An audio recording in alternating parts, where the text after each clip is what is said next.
During your art history class, you have your students imagine themselves as being in the locales you are discussing. Why do you feel it's important to bring your students' experiences into the study of art and architecture? I do try to introduce ways to help the students imagine themselves walking in the past.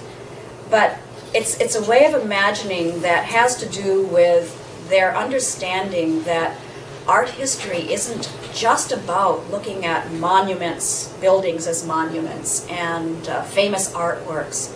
That art history is about imagining that there were actually people who had everyday lives in the past, and that they walked amidst these buildings and they looked at these visual forms, the sculpture and the paintings that we call art.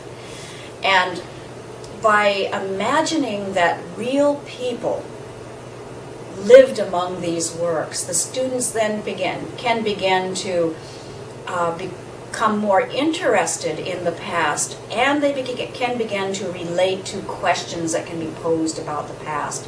So they can see themselves as people with everyday lives walking amidst art forms. Now you've got your students walking amidst the art forms. How do you get them to think critically about the art and the architecture that they're looking at?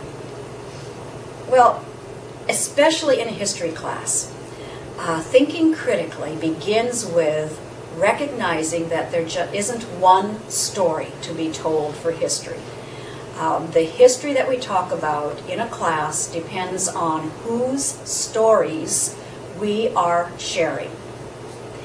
And once we recognize that as a class, we can then move to other phases of thinking critically. In that, by looking at art and people of the past as everyday participants with art, we can begin to ask a variety of questions that encourage us to think about what would it be like as a woman walking in the streets of a city and looking at the sculpture or at the buildings. What would it be like to be a male who was a part of the political system in ancient Greece, for example? What would it be like for him looking at these works of art?